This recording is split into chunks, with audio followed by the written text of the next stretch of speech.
আমার মায়ের নবীরে আল্লাহ জানায়, ও হাবিব, এই মুনাফিকদের জন্য আপনি ক্ষমা প্রার্থনা করুন কিংবা না করুন, কোনো লাভ নাই, কোনো লাভ নাই। আল্লাহ ৭০ মাররাতান শব্দ উল্লেখ করলেন। নবী হে, আপনি যদি মুনাফিকদের জন্য ৭০ বারও ক্ষমা প্রার্থনা করেন, আমি আল্লাহ ক্ষমা করব না। জোরে কোন নাউজুবিল্লাহ। এই জমিন কার? এই বাংলাদেশ কার? গোটা পৃথিবীটা মুসলমানদের, গোটা পৃথিবীটা আমার আল্লাহ, গোটা জমিন আমার আল্লাহ। এই জমিনে আল্লাহর কথা হবে, আল্লাহ তাআলার স্লোগান হবে। কারো বাধা দেওয়ার ক্ষমতা, দুঃসাহস এই জমিনে কারো নাই, ঠিক কিনা কা?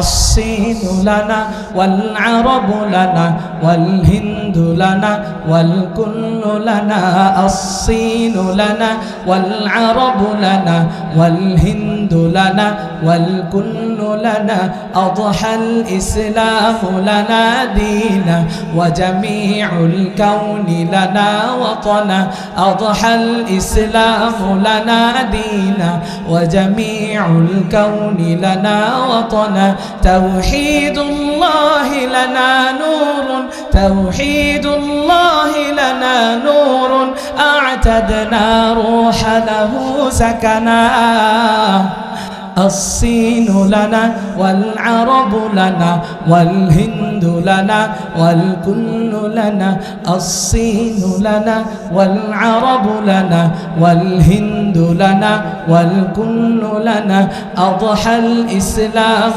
لنا دينا وجميع الكون لنا وطنا توحيد الله لنا نور توحيد الله لنا نور أعتدنا روح له سكنا الصين لنا والعرب لنا والهند لنا والكل لنا الصين لنا والعرب لنا والهند لنا والكل لنا This Chinese is our, that Arab is our, this Hindi is our, the world is our. This Chinese is our, that Arab is our, this Hindi is our, the world is our. এই চীন আমাদের, ওই আরব আমাদের, গোটা ভারত আমাদের, বিশ্ব আমাদের। এই চীন আমাদের, ওই আরব আমাদের, গোটা ভারত আমাদের, বিশ্ব আমাদের। এসো এসো ছায়া চলে ইসলামে, তবে পাবে ঠিকানা তুমি শান্তি সুখের। এসো এসো ছায়া চলে ইসলামে, তবে পাবে ঠিকানা তুমি শান্তি সুখের।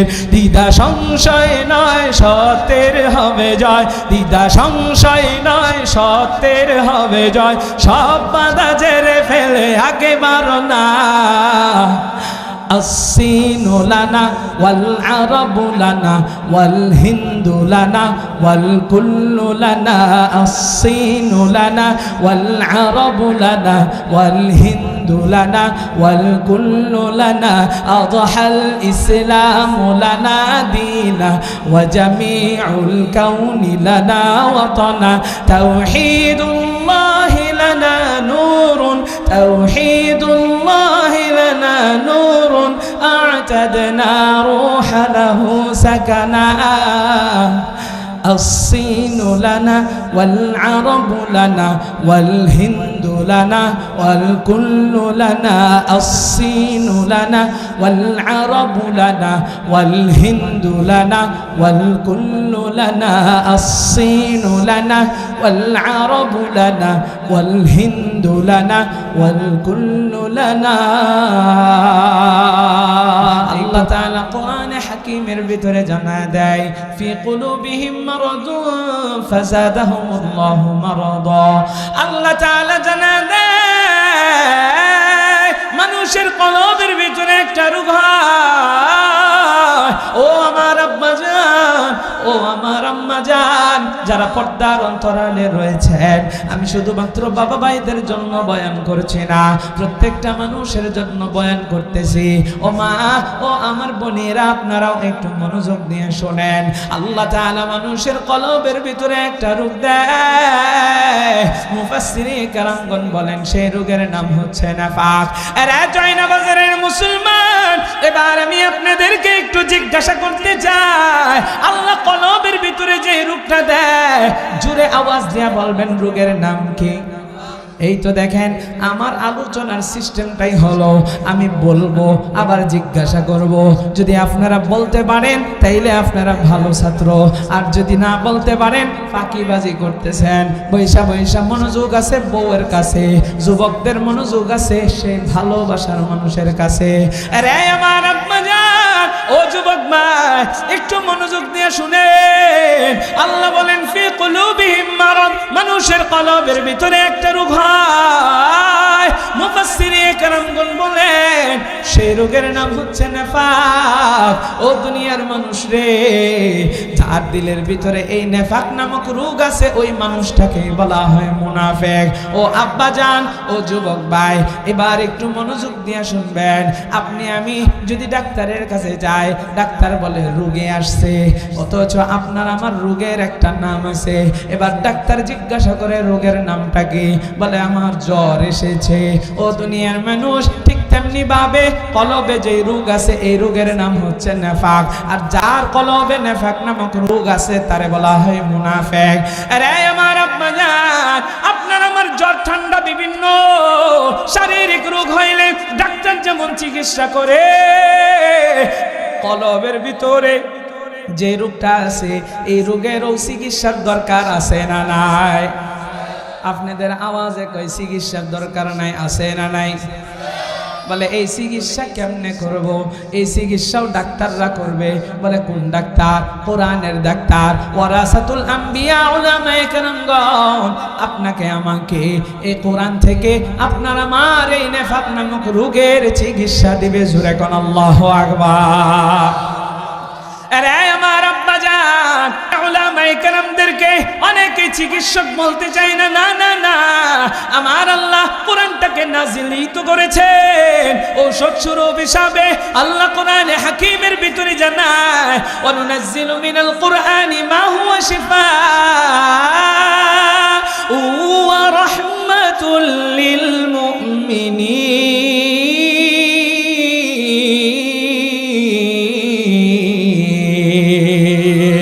আমার আল্লাহ কোরআনে হাকিমে জানায়, আমি এই কোরআনটাকে নাজিল করেছি রে মুমিন, তোদের জন্য ঔষধ স্বরূপ হিসাবে, শিফা ঔষধ স্বরূপ হিসাবে।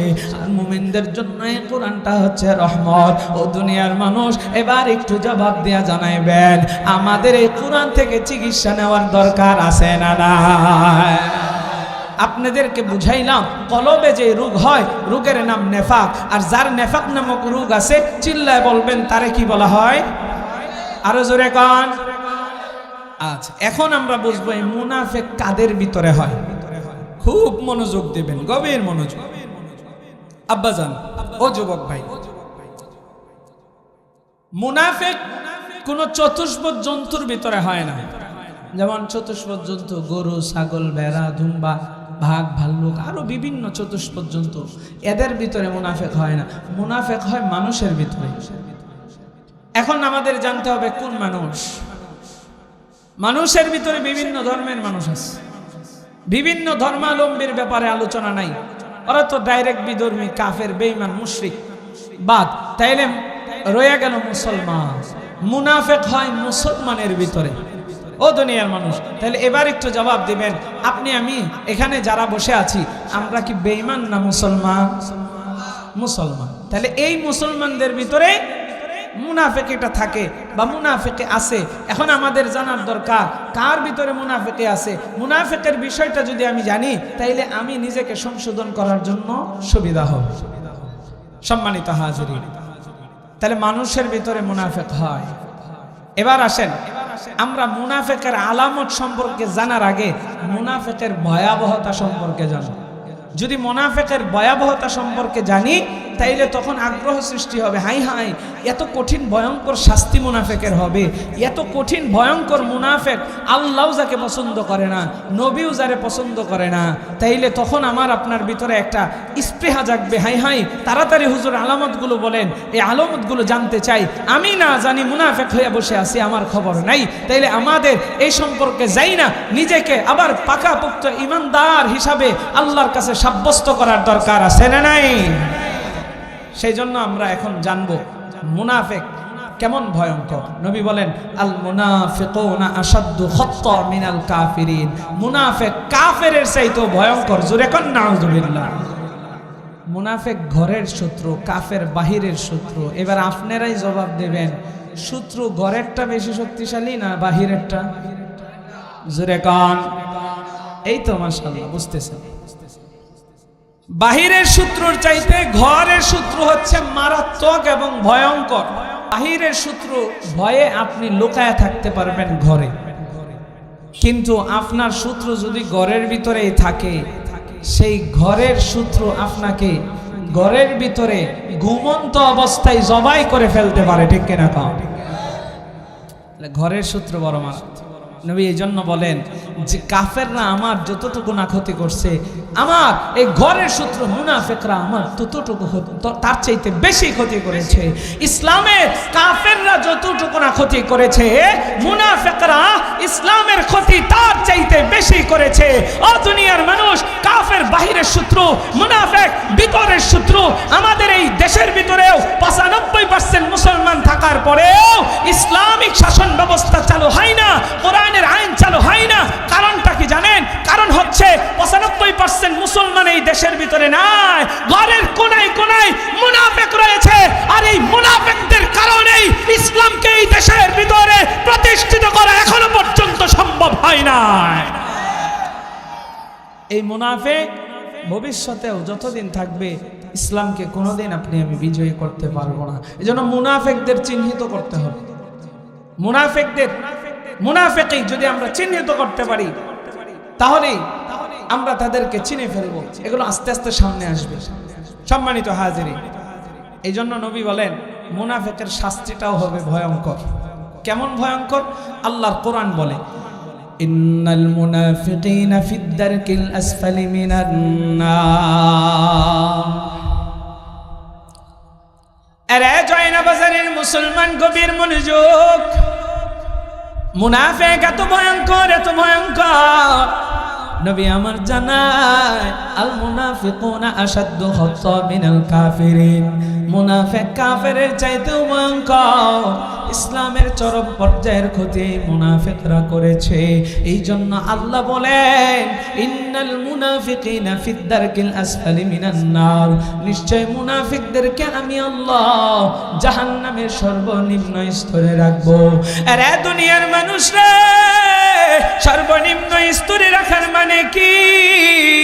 ধরেন আপনার সামনে একটা গর্ত আছে, আপনার সামনে একটা কুয়া আছে, এই কুয়ার ভিতরে আপনি একটা পাথর নিক্ষেপ করলেন, এরপরে আপনি অন্য কিছু দিলেন, তাইলে আপনি সবার আগে যেটা ফালাইছেন সেটাই কিন্তু সবার নিচে থাকবে। এটাকে বলা হয় নিম্ন স্তর। আল্লাহ বলেন মুনাফিকদেরকে আমি জাহান্নামের সর্বনিম্ন স্তরে রাখবো, মানে হচ্ছে আমার আল্লাহ জাহান্নামটা মুনাফিক দিয়েই উদ্বোধন করবেন। জোরে কোন নাউযুবিল্লাহ। জাহান্নাম উদ্বোধনই করবেন মুনাফিক দিয়া। তাইলে মুনাফিক ভয়ঙ্কর কম না বেশি? আর জোরে কোন। আরে দুনিয়ার মানুষ, মুনাফিক কেমন ভয়ঙ্কর! আল্লাহর নবী সরকারে দু আলম নবীর সামনে এই মুনাফিকরা খুবই সুফিগিরি করত, কিন্তু নবীর আড়ালে যাইয়া যাইয়া আমার মায়ার নবীর ক্ষতি করার চেষ্টা করত, ইসলামের বিরুদ্ধাচরণ করত। কাফের বেঈমান মুশরিকদের সাথে বৈশা বৈশা তারা ইসলামকে কিভাবে ধ্বংস করা যায় সেই জন্য তারা ফিকির করত। ও দুনিয়ার মানুষ, আল্লাহর নবী সরকারে দু আলম নবীর একজন পালক পুত্র, যার নাম হচ্ছে যায়েদ ইবনে হারেসা। যায়েদ ইবনে হারেসা রাদিয়াল্লাহু আনহু আমার মায়ার নবীর পালক পুত্র। যখন আল্লাহর নবী সরকারে দু আলম নবী রহমতের নবীর উপরে আমার আল্লাহর পক্ষ থেকে আদেশ আসলো, ও নবী আমার, আপনি এবার মক্কা থেকে মদিনায় হিজরত করে যান। আমার মায়ার নবী, দয়ার নবী, রহমতের নবী আমার আল্লাহর আদেশ পাওয়ার পর যখন হিজরত করলেন, মুসলমানদের উপরে হিজরত করা ফরজ হয়ে গেল। দুনিয়ার মানুষ রে, মুসলমান যে যেইভাবে সময় পাইতেছে, সুযোগ পাইতেছে, হিজরত করতেছে। সবাই দলবদ্ধভাবে যায় নাই, যার যখন সুযোগ হয়েছে একা একাই রওনা হয়ে গিয়েছে। নবী আমার তার যে পালক পুত্র হযরতে যায়েদ, তিনি হিজরত করার জন্য রেডি হইলেন, কিন্তু যায়েদের সঙ্গে কেউ নাই। সবার মনোযোগ আমার দিকে একটু দেন। হযরতে যায়েদ ইবনে হারেসা তিনি হিজরত করার জন্য যখন রওনা হলেন, যায়েদ ইবনে হারেসার মনের ভিতরে একটা ভয় ঢুকেছে। হাইরে, একদিক দিয়ে কাফেররা আমাদের খুঁজে, আরেক দিক দিয়ে মুনাফিকরাও তো আমাদের শত্রুতামি করে। যদি কাফের আমারে পায় হত্যা করার চেষ্টা করবে, যদি মুনাফিক আমারে পায় তারাও হত্যা করার চেষ্টা করবে। আরে দুনিয়ার মানুষ রে, এবার একটু খেয়াল করে শুনেন। হযরতে যায়েদ মদিনার উদ্দেশ্যে রওনা দিলেন একা একা। হঠাৎ করে রাস্তার ভিতরে দেখে একজন ব্যক্তি দাঁড়ায় আছে, যে ব্যক্তির মুখের ভিতরে লম্বা দাড়ি, মাথার ভিতরে লম্বা টুপি, দুনিয়ার মানুষ রে গায়ের ভিতরে লম্বা জামা। যায়েদকে দেখে সালাম দিল, আর যায়েদ রে ডাক দেয়া কয়, রে যায়েদ, আমি তোমারে চিনতে পেরেছি, তুমি তো মায়ার নবী, রহমতের নবীর পালক পুত্র। আমিও একজন মুসলমান। ও যায়েদ, আমি হিজরত করে মদিনার উদ্দেশ্যে রওনা হয়েছি। আমিও একা একা, তুমিও মনে হয় একা একা। তোমার সাথে যদি তুমি চাও আমি তোমার সফর সঙ্গী হতে পারি। হযরতে যায়েদ চিন্তা করলেন, সুন্দর অফার দিয়েছে, আমিও তো একজন সফর সাথী খুঁজতেছি। হযরতে যায়েদ বলেন, ঠিক আছে লও, মদিনার উদ্দেশ্যে দুইজন একসাথে রওনা দেই। হযরতে যায়েদ এই ব্যক্তিটারে কিন্তু চিনে না। আরে দুনিয়ার মানুষ রে, দুইজন এবার রওনা হয়ে গেলে দুনিয়ার মানুষ, হযরতে যায়েদ জানতো না এই যে লেবাসদারি মুসলমান নিজের দাবি করছে, এটা আসলে একটা মুনাফিক। রওনা হয়েছে, সামনের দিকে যাইতেছে যাইতেছে যাইতেছে যাইতে যাইতে যাইতে যাইতে হঠাৎ করে যায়েদের শরীরটা বড় ক্লান্ত হয়ে গেছে। যায়েদ ডাক দেয়া কয়, ভাই আমার শরীরটা বড় ক্লান্ত, আমি একটা জায়গায় বিশ্রাম করতে চাই। হযরতে যায়েদ রাদিয়াল্লাহু আনহু এই কথা বলার পরে ওই ব্যক্তিটা ডাক দিয়া বলে, রে যায়েদ, এই যেখানে সেখানে বিশ্রাম করা যাবে না, চলো আরেকটু সামনের দিকে যাই, ওখানে আমার একটা পরিচিত গুহা আছে, ওই গুহার ভিতরে দুইজনে মিলে বিশ্রাম করব। যায়েদ মুনাফিকের কথা বুঝতে পারে না, মুসলমান বন্ধু মনে কইরে সামনের দিকে অগ্রসর হয়েছে। আরে দুনিয়ার মানুষ, সামনের দিকে যাইতে যাইতে হঠাৎ করে যায়েদ আরো বেশি ক্লান্ত হয়ে যায়। ওই গুহার সামনে যখন গেছে, এবার মুনাফিক ওই ব্যক্তিটা হযরতে যায়েদকে নিয়ে গুহার ভিতরে ঢুকেছে। যায়েদ বড় ক্লান্ত মানুষ, গুহার ভিতরে যাইয়া হযরতে যায়েদ রাদিয়াল্লাহু আনহু হেলান দিয়া সাথে সাথে ঘুমের ঘরে চলে গিয়েছে। যখন হযরতে যায়েদের ঘুম ভাঙছে, যায়েদ চোখ খুইলা দেখে তার হাতগুলো বাঁধা, পাগুলো বাঁধা। এরে আমার আব্বা জানো, যুবক মাই, দেখেন মুনাফিকদের আলামতের একটা বিষয় জেনে ফেললেন। মুনাফিকরা নবীকে ঘৃণা করে, নবীকে পছন্দ করে না রে ভাই।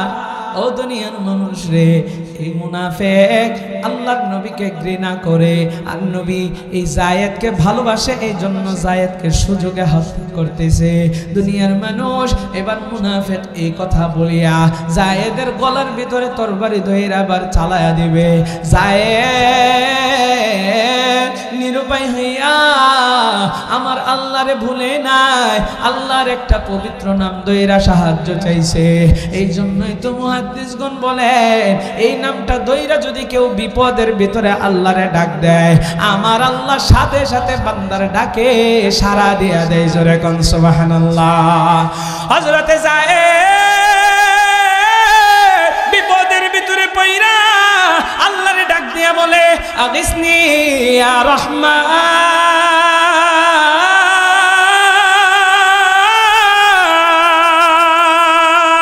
ও দুনিয়ার মানুষে, হযরতে যায়েদ আল্লাহরে ডাইকা ডাইকা বলে, গো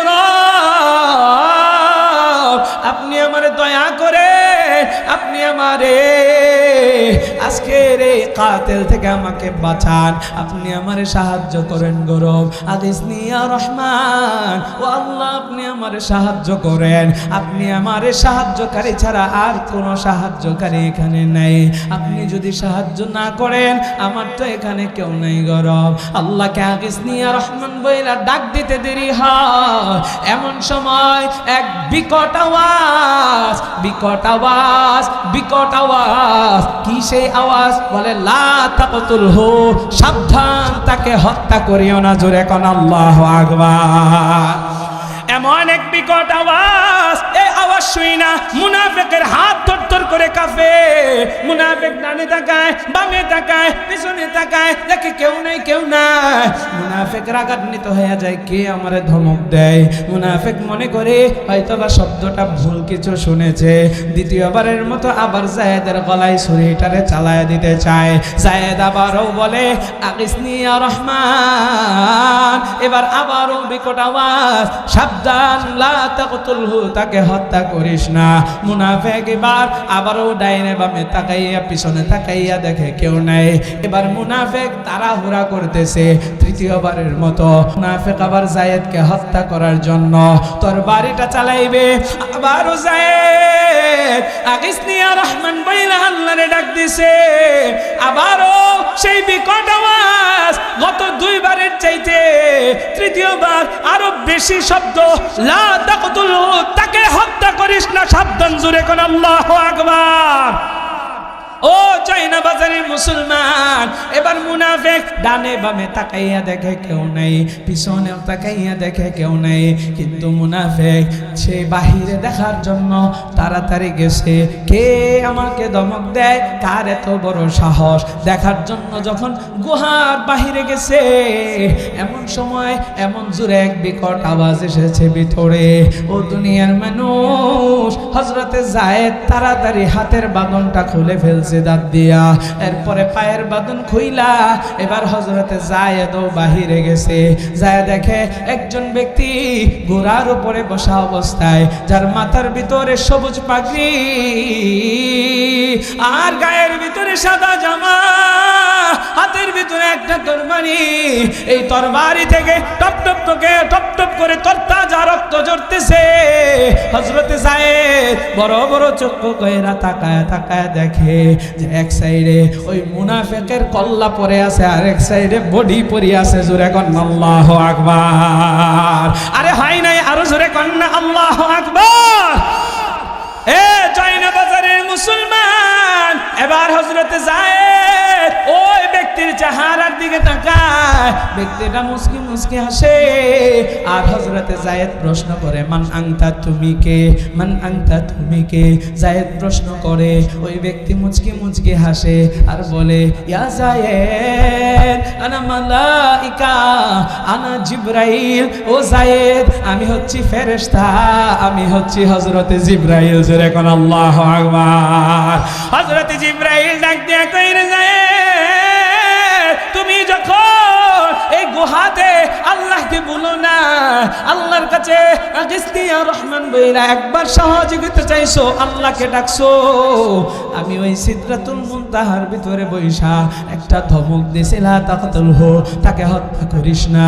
দুনিয়ার মানুষ জিব্রাইল বলে যখন সে শুনে নাই, আবারও তোমাকে হত্যা করতে চায়, আর তুমি দ্বিতীয়বার আবারও বলছো আগিসনি ইয়া রহমান। আমি তখন তাকে আরেকটা ধমক দিছি, তখন আমি প্রথম আসমানে।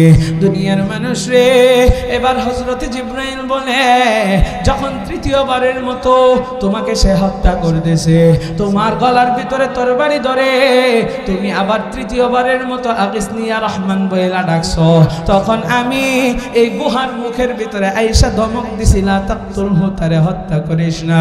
কিন্তু মুনাফিক যখন মানে না, আমার আল্লাহ আমাকে অনুমতি দিয়ে দিছেন, এই মুনাফিক বাহিরে আসার সাথে সাথে তার কল্লাটা আমি জিব্রাইল ফালাইয়া দিছি। জোরে কোন আল্লাহু আকবার।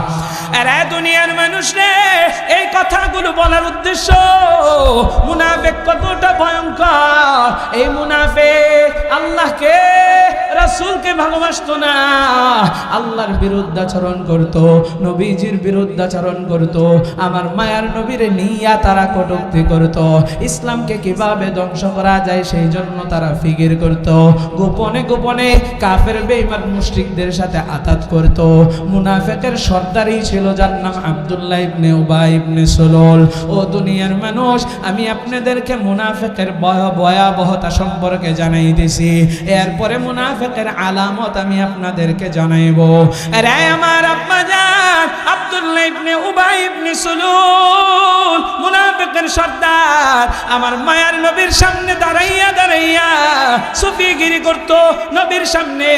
নবীকে খুব ভালোবাসে এটা বুঝাইতো, কিন্তু নবীর আড়ালে যখন যাইতো কাফের বেঈমান মুশরিকদের সাথে গোপনে বৈঠক করত, আমার মায়ার নবীকে গোপনে গোপনে হত্যা করার জন্য ষড়যন্ত্র করত। শুধু তাই নয়, মুনাফিকরা সাহাবায়ে কেরামকে পর্যন্ত গালিগালাজ করত। আমাদের সমাজেও দেখবেন অসংখ্য মুনাফিক নামের মুসলমান নামের মুনাফিক আছে, তারা সাহাবায়ে কেরামের দুশ্চর্চা করে, এরকম মুনাফিক আছে না না? আরে দুনিয়ার মানুষ রে, ওই আব্দুল্লাহ ইবনে উবাই ইবনে সুলুল কেমন বড় মুনাফিক, কত ভয়ঙ্কর। আপনার আমার আম্মা জান হযরত আয়েশা সিদ্দিকা রাদিয়াল্লাহু আনহা, তার উপরে জিনার মতো ভয়ঙ্কর জঘন্যতম অপবাদ যে ব্যক্তি দিয়েছিল, এই ব্যক্তি হলো এই আব্দুল্লাহ ইবনে উবাই ইবনে সুলুল মুনাফিকের সর্দার। শুধু তাই নয়, উহুদের মতো একটা যুদ্ধে আমার মায়ার নবী দয়ার নবী রহমতের নবীকে রাস্তার ভিতরে ফালাইয়া পিছন থেকে 300 মুনাফিকের একটা বিশাল বাহিনী নিয়া আব্দুল্লাহ ইবনে উবাই ইবনে সুলুল পালায়ে এসেছিল। দুনিয়ার মানুষরে মুনাফিক এত ভয়ঙ্কর, এত ভয়ঙ্কর। আরে আমার আব্বা জানো যুবক মা, এখানে একটা কথা মনে পড়ে গেল, আমার মায়ার নবী দয়ার নবীর সাথে মুনাফিকরা এত জঘন্যতম অপরাধ করার পরেও নবী আমার তাদের সাথে কেমন আচরণ করেছে। আমার মায়ার নবী তো রহমতের নবী, আমার মায়ার নবী তো দয়ার নবী, আমার মায়ার নবী তো মায়ার নবী, আমার মায়ার নবীর মতো দয়াশীল মায়াশীল আর কেউ নাই গো ভাই। আরে দুনিয়ার মানুষ, নবী আমার উম্মতের জন্য কত দিওয়ানা, নবী আমার উম্মতের জন্য কত পাগল, নবী আমার উম্মতরে কত ভালোবাসে, অথচ আমি আপনি নবীরে ভালোবাসতে চাই না, নবীকে আমি আপনি মহাব্বত করি না। বলে এটা কি বললেন হুজুর? হা, যদি কাউরে আমি আপনি ভালোবাসি, ওই ব্যক্তিরে নিয়ে যদি কেউ কটূক্তি করে আমাদের কষ্ট লাগে কি লাগে না? আমরা প্রতিবাদ করি কি করি না? কিন্তু আমার মায়ার নবীরে নিয়ে যদি কেউ বিরুদ্ধাচরণ করে, আমার মায়ার নবীর বিরুদ্ধে যদি কেউ কটূক্তি করে, আমার মায়ার নবীর ইজ্জত নিয়ে যদি কেউ ছিনিমিনি খেলে, তাইলে আমরা অনেক মানুষ দেখি যে আল্লাহর নবীর আশিকরা রাস্তার ভিতরে নাইমা যায়, প্রতিবাদের ভিতরে নাইমা যায়, ওলামায়ে কেরাম ডাক দেওয়ার সাথে সাথে নাইমা যায়। আবার কত মানুষ এই বিষয়টাকে ঘৃণা করে, কত মানুষ এই তাওহীদি জনতাকে নিয়ে তারা কটূক্তি করে। দুনিয়ার মানুষ রে, নবীর ভালোবাসা যদি তোমার ভিতরে থাকতো তাইলে নবীরে নিয়ে কটূক্তি করলে, তুমি যদি পাক্কা মুমিন মুসলমান হয়ে থাকো তাইলে কোনোদিনও তুমি সহ্য করে ঘরের কোনায় বসে থাকতে পারো না, ঠিক কিনা কার? নবীজির জন্য যদি জীবন দিতে হয়, বিপ্লবী এই জনতা পাই না কোনো ভয়। নবীজির জন্য যদি জীবন দিতে হয়, বিপ্লবী এই জনতা পাই না কোনো ভয়। নবীজিকে দিলে আঘাত এ প্রাণে আর সহে না, নবীজিকে দিলে আঘাত এ প্রাণে আর সহে না। ইসলামের দুশ্মনেরা পাবি না রে হাই পাবি না, নবীজির দুশ্মনেরা পাবি না রে হাই পাবি না। কথা ঠিক কিনা? এ জয়নাবাজারের মুসলমান, আমার মায়ের নবীর প্রকৃত আশিক যারা, ওই আশিকরা নবীর ইজ্জত নিয়ে কেউ সিনেমিনে খেললে ঘরের কোনায় বসে থাকতে পারে না। ওই আশিকরা আমার নবীর পাগল হইয়া যেই নবীকে ওই কুলাঙ্গাররা গালি দিয়েছে, ওই কুলাঙ্গারদের জিহ্বা ছিঁড়ে ফেলার জন্য রাস্তায় বেরিয়ে যায়। দুনিয়ার মানুষ, এই জন্যই তো বলি, এক ফোঁটা রক্ত যদি দেহের ভিতরে যতদিন থাকবে, আমার নবীর নিয়ে কেউ যদি কটূক্তি করে, তাইলে পাক্কা মুমিন মুসলমান তো সেই ব্যক্তি যেই ব্যক্তি ঘরের কোনায় থাকতে পারে না। যদি প্রয়োজন হয় আমার নবীর ইজ্জত হেফাজতের জন্য, যদি প্রয়োজন হয় আমার নবীর ইজ্জতের হেফাজতের জন্য রাস্তার ভিতরে নামবে, শরীরের ঘাম ঝরাইবে। যদি প্রয়োজন হয় নিজের জীবনটা নবীর জন্য কাতরে বিলায় দিতে হবে। কথা কোন ঠিক কিনা? এক ফোঁটা রক্ত দেহে থাকতে মুসলমান সইবে না রে বিশ্ব নবীর অপমান। নবীজিকে দিলে আঘাত এ প্রাণে আর সহে না, নবীজিকে দিলে আঘাত এ প্রাণে আর সহে না। নবীজির দুশ্মনেরা পাবি না রে হাই পাবি না, ইসলামের দুশ্মনেরা পাবি না রে হাই পাবি না। কথা ঠিক কিনা? বলি আল্লাহর বাংলাদেশে নাস্তিকদের ঠাই হবে না, পিরাউলিয়ার বাংলাদেশে মুরতাদদের ঠাই হবে না। ওলি আল্লাহর বাংলাদেশে নাস্তিকদের ঠাই হবে না, পিরাউলিয়ার বাংলাদেশে মুরতাদদের ঠাই হবে না। নবীজির দুশ্মনেরা পাবি না রে হাই পাবি না, ইসলামের দুশ্মনেরা পাবি না রে হাই পাবি না। নবীজির জন্য আমরা কারা কারা জীবন দিতে তৈরি আছি? দুইটা হাত তুলে আল্লাহর রাখা দে। লিল্লাহি তাকবীর, লিল্লাহি তাকবীর। আরে জয়নাবাজারের মুসলমান, সেই নবীকে কাফেররা মুনাফিকরা এত কষ্ট দেওয়ার পরেও আমার মায়ের নবী তাদের সাথে কেমন আচরণ করছে। ও দুনিয়ার মানুষ, এবার আমি আপনাদেরকে বোঝাইতে চাই আল্লাহর নবী সরকার দু আলম নবী তাদের সাথে কেমন আচরণ করেছে, আর আল্লাহ তাআলা তাদের সাথে কেমন আচরণ করতে বলেছে। এই বিষয়টা বুঝার পর আমি আপনাদেরকে মুনাফিকের আলামতগুলো জানাইব। আমার মায়ের নবী দয়ার নবীকে এই মুনাফিকের সর্দার কষ্ট কম দিছে নাকি বেশি দিছে? তালে তালে জবাব দেন, জোরে কোন কম না বেশি? এত কষ্ট দেওয়ার পরে নবী আমার এই মুনাফিকের সর্দারের সাথে কেমন আচরণ করেছে। আব্দুল্লাহ ইবনে উবাই ইবনে সুলুলের একজন সন্তান ছিল যার নাম হযরতে আব্দুল্লাহ। তিনি আমার মায়ার নবীর একজন মহব্বতের সাহাবী ছিলেন। দুনিয়ার মানুষ, বাবা খারাপ থাকুক সন্তান ভালো, এরকম সন্তান আছে না নাই? আরে দুনিয়ার মানুষ রে, আবার দেখবেন বাবা বড় ভালো, সন্তান এমন খারাপ হয়েছে, এমন কুজাত সন্তান হয়েছে, এই সন্তানের কারণে মানুষ বাবারেও গালি দেয়। দুনিয়ার মানুষ রে, হযরতে আব্দুল্লাহ আল্লাহর নবীর মহব্বতের একজন সাহাবী, তার বাবা যত খারাপই হোক সন্তান হিসাবে বাবার জন্য মায়া আছে না নাই? জোরে বলে। বাবা যতই খারাপ হোক, মা যত খারাপ হোক, ও আমার আমার কলিজার টুকরা যুবকেরা রে, একটু দিলের কানটা লাগায় শুনেন আর বুঝেন, বিবেকটারে জাগ্রত করেন। আপনার বাবা যতই খারাপ হোক, মা যত খারাপই হোক, যদি মা বেশ্যাও হয়, ওই মা বাবাকে কষ্ট দিয়েন না রে বাবা। হ্যাঁ, আপনি বুঝাইবেন মা এই কাজটা ভালো না, বাবাকে বুঝাইবেন, কোরআন হাদিস দিয়ে বয়ান শুনে শুনে বুঝাইবেন, বাবা গো এই কাজটা করিও না। কিন্তু মা বাবাকে আপনি কষ্ট দিতে পারেন না, ধমক দিতে পারেন না। মা যেন, বাবা যেন উফ শব্দটাও না বলে। ও দুনিয়ার মানুষ, আল্লাহ সেই সম্পর্কে কোরআনে আয়াত নাজিল করেছেন। আমি ওদিকে যাচ্ছি না, যেহেতু এই বিষয়টা আমি এখানে স্কিপ করলাম। শুধু একটা মেসেজ দেই, যার মা এই দুনিয়াতে নাই, যার বাবা এই দুনিয়াতে নাই, মা বাবা হারানোর সন্তানগুলোই বুঝতে পারে মা বাবা কত বড় বৃক্ষ ছিল, মা বাবা যে কত বড় নিয়ামত ছিল। ও দুনিয়ার মানুষ রে, যার মা বাবা দুনিয়াতে আছে, তার জান্নাতটা এখনো দুনিয়ার ভিতরে আছে। আমার মায়ার নবী, দয়ার নবী কয়, আল জান্নাতু তাহতা আকদামিল উম্মাহাত, মা বাবার পায়ের নিচে সন্তানের বেহেশত। দুনিয়ার মানুষ মায়ের পায়ের নিচে মাটি খুঁড়লে বেহেশত পাবেন না, বরং এটার দ্বারা উদ্দেশ্য হলো মা বাবার খেদমত কইরা যদি মা বাবার দোয়া নিতে পারো, মা বাবা যদি তোমার উপরে খুশি থাকে, আমার আল্লাহ তোমার জন্য জান্নাতটাকে সাজায়া রাখবে। জোরে কোন সুবহানাল্লাহ। আরে জয়না বাজারের মুসলমান, এ যুবক ভাই, যার মা আছে বাবা আছে, কষ্ট দিস না রে ভাই। তোর জন্য কত কষ্ট করছে, কত কষ্ট এরা মা বাবা করছে।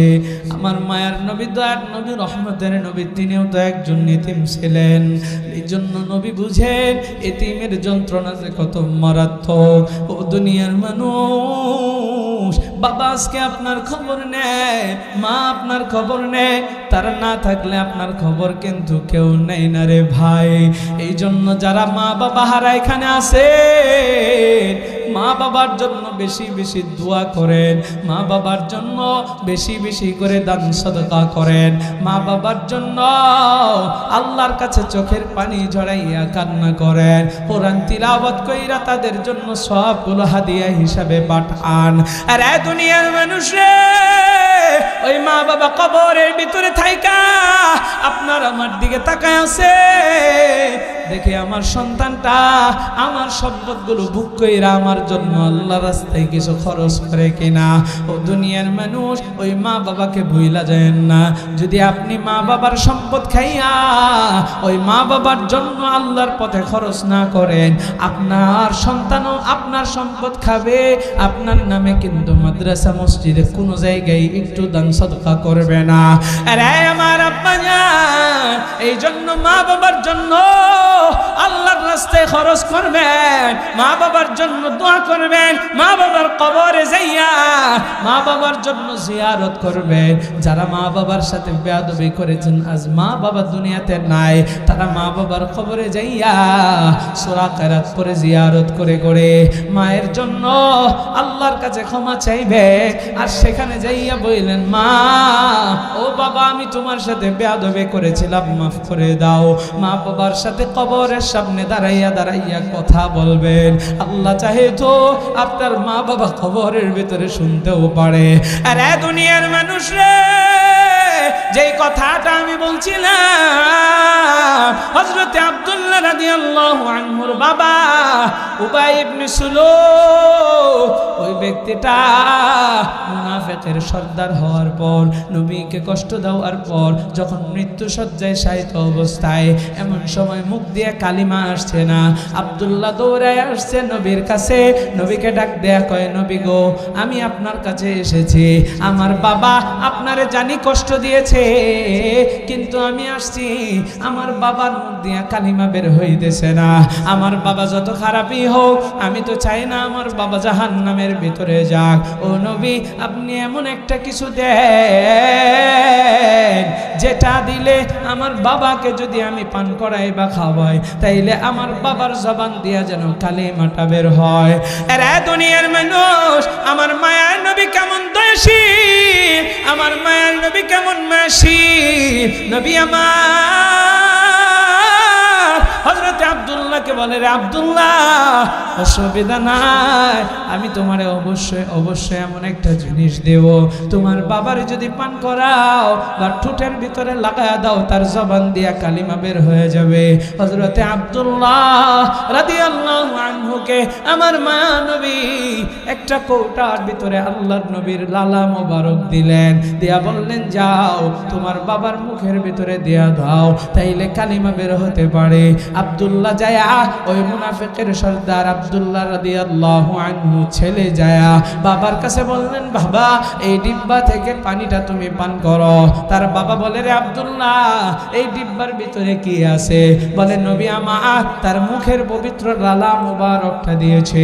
এই কথা শোনার সাথে সাথে ওই বেয়াদব আব্দুল্লাহ ইবনে উবাই ইবনে সুলুল এই কোটাটাকে এইভাবে ধাক্কা মেইরা ফালায়া দিছে। জোরে কর নাউজুবিল্লাহ।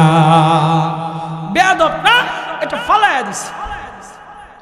হযরত আব্দুল্লাহ চোখের পানিগুলো ছড়াইয়ে কান্না করে দিছে। হাদিসে এসেছে আব্দুল্লাহ এত কান্না করেছে, আরে নবীর লালা মুবারককে অপমানিত করেছে, কত কষ্ট দিয়েছো, এরপরও নবী তোমার কালিমা যেন বের হয় জবান দিয়ে, সেই জন্য নবী এটা দিয়েছে। আরে দুনিয়ার মানুষ, এবার হযরতে আব্দুল্লাহ রাদিয়াল্লাহু আনহু দেখলেন তার বাবা মারা গিয়েছে।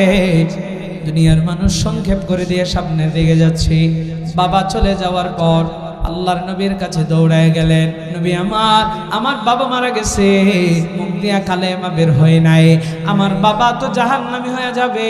ইয়া রাসূলুল্লাহ, ইয়া হাবিবাল্লাহ, আপনি এমন একটা কিছু দেন, অথবা আপনি জানাজাটা পড়ায় দেন, দাফন কাফনের ব্যবস্থাটা একটু করে দেন। আপনি যদি আমার বাবার জানাজাটা পড়ান তাইলে আল্লাহ আমার বাবাকে ক্ষমা করতে পারে। নবী আমার বলেন, ঠিক আছে আব্দুল্লাহ, আমি তোমার বাবার জানাজা পড়াইব। জোরে কর না সুবহানাল্লাহ। আমি আপনি হইলে কি করতাম? জানাজাতেই যাইতাম। বুঝেন নাই? আপনার আমার শত্রু মরলে জানাজাত যাইবার চাই না, এরকম লোক আছে না নাই? অসংখ্য আছে। কথা তো বন্ধই কইরা দেই। এরা জয়না বাজারের মুসলমান, এবার নবী আমার তার পবিত্র জামা মুবারকটা খুইলা আব্দুল্লাহর হাতের ভিতরে দিয়া বলে, যাও তোমার বাবার কাফন এটা দিয়া বানাও। আব্দুল্লাহ যাইয়া তার বাবার কাফন বানাইলেন নবীর পোশাক দিয়া। নবী আমার জানাজা পড়ানোর জন্য যাবে, এলান হয়ে গেছে। সবাই তো আশ্চর্য হয়ে গেছে, এই মুনাফিকের সর্দার ইসলামের এত ক্ষতি করছে, তার জানাজা নবী পড়াইবে? না না না, এটা আমাদের বিশ্বাস হয় না। আল্লাহর নবী সরকারে দু আলম নবী রহমতের নবী জানাজা পড়ানোর জন্য যখন রওনা হয়ে গেলেন, আরে দুনিয়ার মানুষ সাহাবায়ে কেরাম নবী যায় কিনা দেখার জন্য পিছে পিছে যায়। দেখো নবী যাইতেছে, হযরতে আবু বকরের বিশ্বাস হয় না, আবু বকর নবীর সাথে যায়, কিন্তু নবীকে কিছু বলার সাহস পায় না। দুনিয়ার মানুষ রে, এমন সময় হযরতে ওমর নবীর পিছন পিছন আসে। নবী আমার যখন জানাজা পড়ানোর জন্য দাঁড়ায়া যাবে, এমন সময় হযরতে ওমর আমার মায়ের নবীর জামা মুবারক টেনে ধরেছে। দুনিয়ার মানুষ, হযরতে ওমর বলে, ইয়া রাসূলুল্লাহ, ইয়া হাবিবাল্লাহ, আমি আদবের সাথে একটু জানতে চাই গো নবী, আপনাকে এত কষ্ট দিছে, আম্মাজানদের উপরে জিনার অপবাদ দিয়েছে, সাহাবীদেরকে গালিগালাজ করছে, উহুদের মতো যুদ্ধের ময়দানে যাওয়ার পথে পিছন থেকে পালায় আসছে, এই কুলাঙ্গার আজকে মারা যাওয়ার পরে আপনি তার জানাজাটা কেমন করে পড়ান গো নবী? নবী আমার কেমন দয়াশীল, কেমন মায়াশীল, উম্মতের জন্য কেমন দিওয়ানা নবী আমার। ওমরকে জবাব দিয়ে জানাই, রে ওমর, আমার আল্লাহ তো আমার নিষেধ করে নাই, যেহেতু আল্লাহ নিষেধ করে নাই সেহেতু পড়াইতে অসুবিধা কোথায়? আমি চাই আমার একটা উম্মত যেন আল্লাহর জাহান্নামে না যায়, প্রত্যেকটা উম্মত যেন জান্নাতে যায়। আরে জোরে কন্না সুবহানাল্লাহ। ওই নবীকে আমি আপনি আজকে চিনলাম না, ওই নবীকে আমি আপনি বুঝলাম না।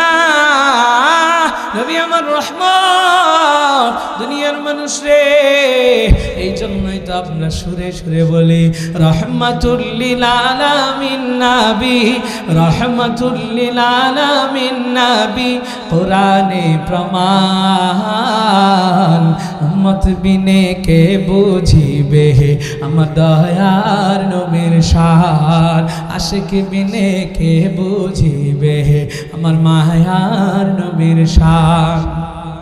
রহমাতুল লিল আলামিন নবী, রহমাতুল লিল আলামিন নবী, কোরআনে প্রমাণ, উম্মত বিনে কে বুঝিবে আমার দয়ার নবীর শান, আশিক বিনে কে বুঝিবে আমার মায়ার নবীর শান।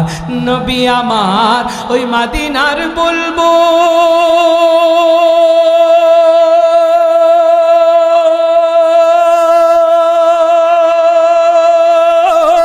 আমার আল্লাহ ভালোবাসা নামটি দিলেন হাবিবে রাসূল। আল্লাহু আকবার। নবী আমার ওই মদিনার বুলবুল,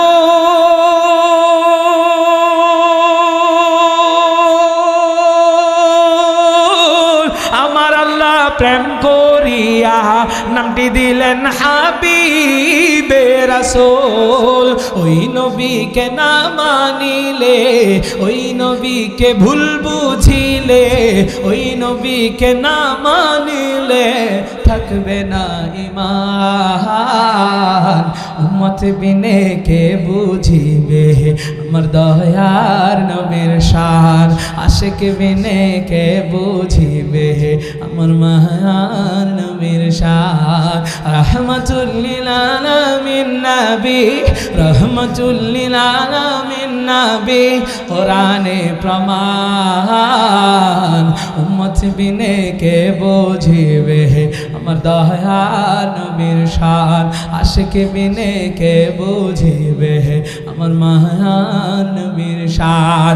আরে জয়না বাজারের মুসলমান, আমার মায়ের নবী দয়ার নবী মুনাফিকের সর্দারের জানাজাটা পড়ে ফেললেন, সাথে সাথে আল্লাহ জিব্রাইলের মাধ্যমে পরবর্তীতে ওহী নাযিল কইরা জানায়া দেয়, আল্লাহ কোরআনের আয়াত পাঠায়া দেয়, ইস্তাগফির লাহুম আও লা তাস্তাগফির লাহুম ইন তাস্তাগফির লাহুম ৭০ মাররাতান।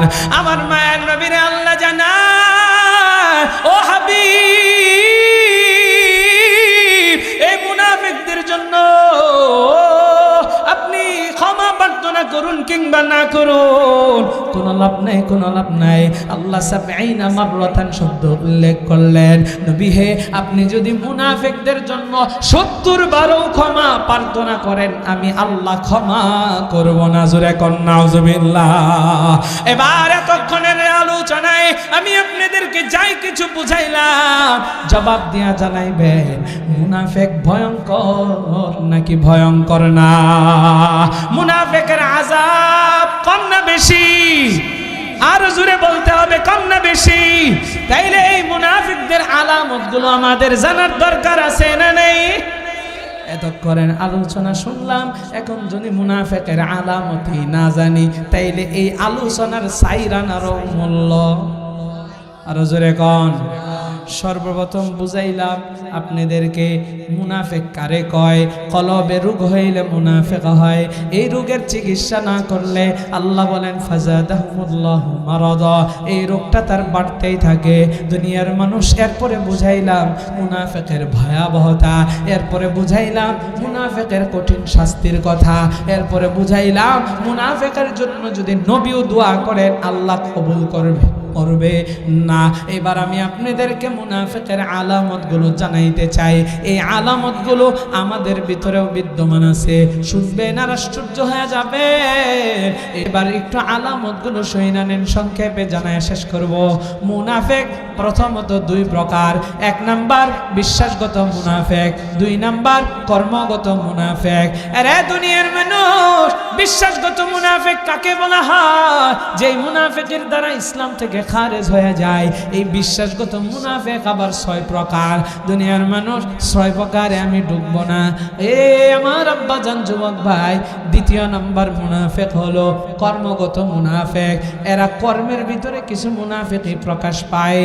এর আব্বা জানো যুবক ভাই, এই কর্মগত মুনাফিক আবার 3 প্রকার।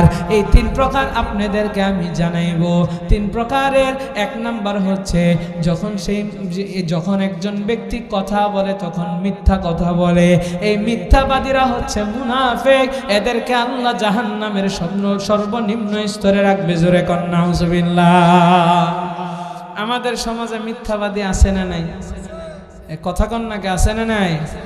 সকাল সন্ধ্যা মিথ্যা কথা বলি, মিথ্যারে পানি ভাত বানায় ফেলছি। আরে মিথ্যা কথা বললেন না, মুনাফিক হয়ে বসে আছি, খবর নাই। বলে হুজুর উপায় কি? উপায় হলো তওবা করা আর মিথ্যা না বলা, আল্লাহর কাছে ওয়াদা করা, লজ্জিত হওয়া, আল্লাহ গো আর মিথ্যা বলবো না, জীবনে অনেক মিথ্যা বলছি, আমি লজ্জিত, আমি অনুতপ্ত, তোমার কাছে ওয়াদা করতেছি আর মিথ্যা বলবো না। এইভাবে বইলা বইলা চোখের পানি গুলো ঝরাইয়া কান্নাকাটি করা। আরে আমার আব্বা জানো যুবক, দ্বিতীয় নাম্বার কর্মগত মুনাফিক কারে কয়? যখন ব্যক্তি ওয়াদা করে তো ওয়াদা ভঙ্গ করে। আমাদের সমাজে ওয়াদা করে এবং ভঙ্গ করে এরকম লোক আছে না? না কি নিজের সাথে মিলান, ওয়াদা করে ভঙ্গ করে। একজনে কয় আমি ওয়াদা করলাম এই মাদ্রাসায় এটা দান করবো, ওয়াদা কইরা নাম সাম লেখায়, লেখায় পরে আর দেয় না, ওয়াদা ভঙ্গকারী মুনাফিক হইয়া পয়সা আছে, খবর নাই।